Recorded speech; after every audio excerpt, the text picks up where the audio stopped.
Hello everyone, this is Creature, and welcome to my Creatures of Scenaria video.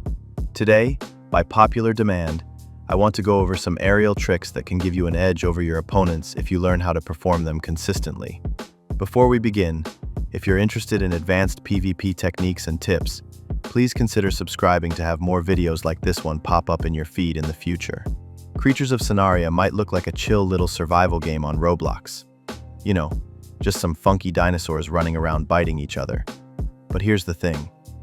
The combat system in this game goes way deeper than most people think. And nowhere is that more obvious than in flying PvP. See, when you're fighting on the ground, it's mostly about face tanking and slight repositioning, with your creature's DPS playing a major role in the result of most encounters. But the moment you take to the skies, that completely changes. Flying PvP forces you to really understand how your creature moves. You've got to learn when to conserve momentum, when to pull sharp turns, and when to break off a fight completely before you lose too much stamina. And once you've got that down, there's this next level of advanced maneuvers that can really give you the edge in the air. Today, we're talking about two of the craziest and most useful ones: backwards flying and backwards diving. There's very little information about this online, so I'll try to be as thorough as possible so you don't have to go looking for any missing pieces. So first up, backwards flying. Yeah, it sounds goofy, and trust me, it looks goofy too. But it's one of the most powerful movement tricks in the game. Basically, it lets your creature fly backwards.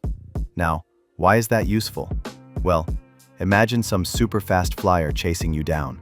With this trick, you can literally bite behind you while moving at full speed. It's great for countering those annoying tag-alongs. But the biggest reason to learn it is because it sets you up for backwards diving, which we'll get to in a minute. I'll be showing this live in-game with my inputs and some slow-mo so you can see exactly what's happening. Now, just a quick heads up. As far as I know, this only works on PC with a keyboard and mouse. If any of you somehow manage to do this on controller or mobile, let me know. Seriously, I'm very interested. You can pull this off with both flyers and gliders. Here's how to do it. First, make sure your creature is gliding, not flapping. That's the F key. Once you're gliding, move in any direction while looking your camera that way. Then, force your creature to face the camera by letting go of W, tapping A or D for a second, followed by a very short press of the S key. When you can see your creature's face, start holding W again. And there you go. You're now flying backwards. Now, your creature's going to try to fix itself by turning around, but don't let it. Gently tap A and D to keep it straight, and adjust your camera just a bit if it starts tilting. Once you've stabilized, you can do all kinds of stuff. Glide slowly to regain stamina, sprint to gain speed, even attack while flying backwards. It takes some practice, but once you get the feel for it, it's incredibly satisfying. Before we move on, there are a couple of things to keep in mind. First off, your FPS matters a lot. The higher your frame rate, the smoother and easier this becomes.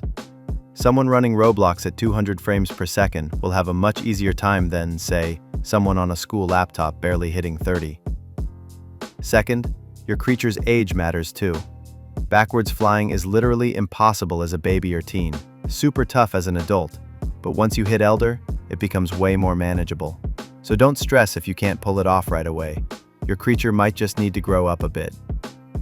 Also, not all creatures are built the same. Slower, heavier flyers usually handle backwards flying a lot better than fast, lightweight ones. Alright, now for the big one. Once you've got backwards flying down, you're ready for backwards diving. Start exactly the same way. Get into backwards flight. Then, here's the magic. Move your mouse up and tilt your camera upwards. You'll notice your creature suddenly rockets upwards, like it's being shot out of a cannon. What's actually happening is the game thinks you're diving down, so it gives you that crazy speed boost you normally get from gravity. But since you're actually going up, it completely breaks the physics and gives you massive vertical speed for free. Yeah, it's as busted as it sounds. This is the fastest and most stamina-efficient way to gain altitude in the game. If you don't hold shift, you'll still regain stamina while going up. If you do hold shift, you'll ascend faster than anything else in the sky. And yes, both flyers and gliders can do this, which is a huge deal for gliders since they normally can't gain height without burning a ton of stamina. Backwards diving gives you a ridiculous amount of control in aerial combat.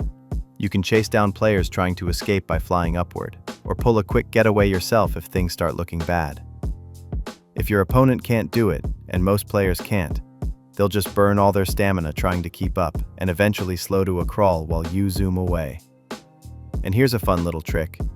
Once you reach the top of the map, stop flying and immediately press T to lay down mid-air.